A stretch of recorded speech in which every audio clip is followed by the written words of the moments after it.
I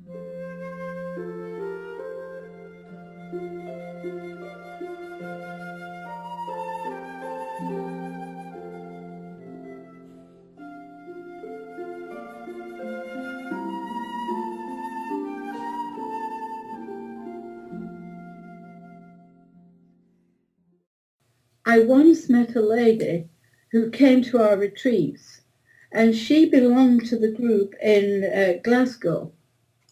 And she's no longer with us, or else I would have been in touch with her. And she said the minister there, she was a minister, but I can't remember her name. But she was very strict on actually applying the principles. And she would greet everybody at the door. And before they were allowed to go into the meeting, they had to say, "I am a child of God," I think it was, something quite simple. But nobody could go into the meeting until they had said the password. And I thought that was lovely, really. But the person who went has been a lifelong Unity member ever since, and it came from those early days. So it's fascinating to see how the seeds were sown. Yes. And they took root. And, they blessed so many people. Now, after that, in 1919, more groups were now in London and also in Bournemouth. It has spread to Bournemouth on the south coast, which is a holiday resort. And there's always been about 3 or 4 groups there. And we have had a minister who has worked down there, and he's now not able to do that because of ill health. So that was 1919. So from that date on, there's a bit of a gap until 1930, and I've not been able to fill that gap. But they must have continued, but I don't know how.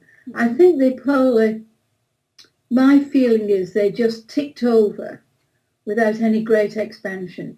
At that time, there must have been about, I would say about 10 or 12 groups, metaphysical groups, around the south of England, plus the ones up in Scotland. I think there were 2 in Scotland.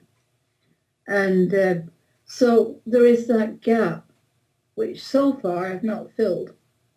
But I jumped to 1930, and there we have a man called Thomas William Merrington. And he lived in a little village in the northeast of England called Easington. And it was a coal mining town. And he had a small family. He had a wife and 2 children. Initially, he was the local preacher for the Methodist Church. And of course, he would go around. And then he met his wife, and they had 2 children. And I do know the children because they used to come on retreat with us. We all came to Unity Village once. And we had, they're just absolutely lovely people. Then Thomas became ill. And he went to the doctor, and the doctor told him that he had to give up mining because of his health. He went into mining because his dad was poorly, and there was nobody to support his mother and the 2 children that she had. So he came out of mining and had to find something else. And he went to a practitioner, and this lady gave him, she said, "You would do well to read this book." And it was Lessons in Truth. And he read it, he loved it, he lived it, and he just taught it, I think, until he, it was just what he needed at that time. And I know all this from his son because I contacted his son, and he wrote and told me some of these early details. And I was just very grateful because I'd never met Thomas Merrington. But they said that he was an absolutely wonderful person. And these 2 ladies who used to come to our retreat said that he was just a saint, really. And he again travelled round to different groups in the northeast of England and shared his thoughts and his ideas and, of course, the Lessons in Truth ideas. And from that point on, there was a very strong small group formed, and he was their minister. He came over to Unity Village. I think it was in the late I've got the date in the other writings, but I can't find it at the moment. And he came over to Unity Village, was ordained at Unity Village, and then he came back and he took up his work. And that was in the 1930s. And after that, after that, a man called Leroy Parker Drake came over. I don't know whether you've ever heard of him. Yes. Now, he was the son of a Silent Unity employee, is correct? Was he really? I don't know. That's the information I have. Well, he came over. Mm-hmm. And he worked in London. He was transferred with his company.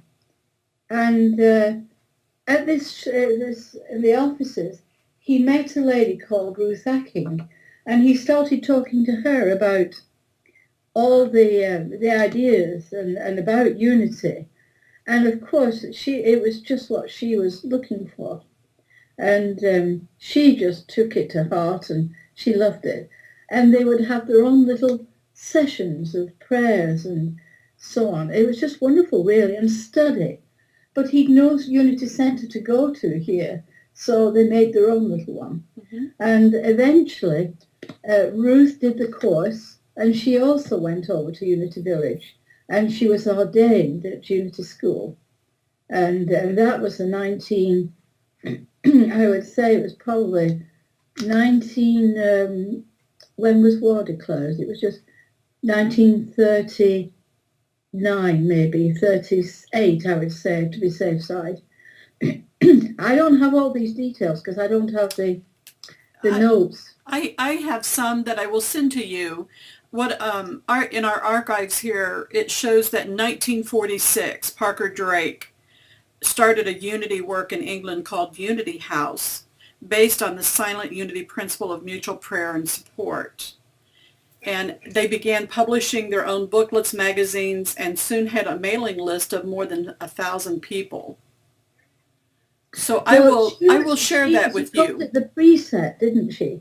Pardon? Wasn't it called the preset? I don't have that information, but I will send you what I have here in the archives and see how we can put it together. Yeah, I mean, I've got a copy of I've got all the stuff here on my table here. This is a dining table, but I use it for everything else but dining on. It's your big desk. I've got a copy of the preset, and it was a small book like that. Just about 4 by 5 maybe. And she would put initials in that book. Now, this was during the wartime, which was 1919, let me see, when was war declared?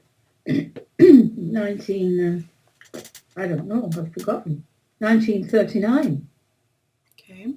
And so in the early 1940s, this little preset book went out to everybody who was on the list. And in it were the initials of people who were on the prayer list, together with small articles, not big ones, but small articles. And they got that instead of the Daily Word, because the Daily Word couldn't come over because of the conditions at that time. So it took the place, in a way, to many people of the Daily Word. Mm-hmm. And she had a tremendous following, Ruth had. She was an absolutely angel, really, of a person. They had this building, I've been down to see it, Stanhope Terrace, and it was near Paddington Station, so it's not far away from the station. People would go in. I mean, we've had people who've come to my own groups whose parents used to take her down to the meetings at Ruth Hacking's place. And her name is she still comes up in conversations today. She had such an influence on people. And she never left that building. She had a little tiny flat at the very top of this house. And she stayed there all during the war. She never left it.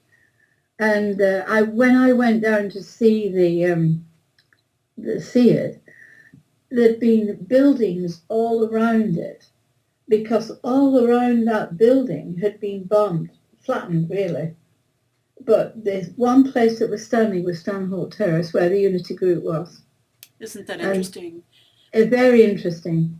Very. You shared with me another story about her that was very touching, about her praying and how they would hand out leaflets with the phone number on it so people could call anytime, day or night.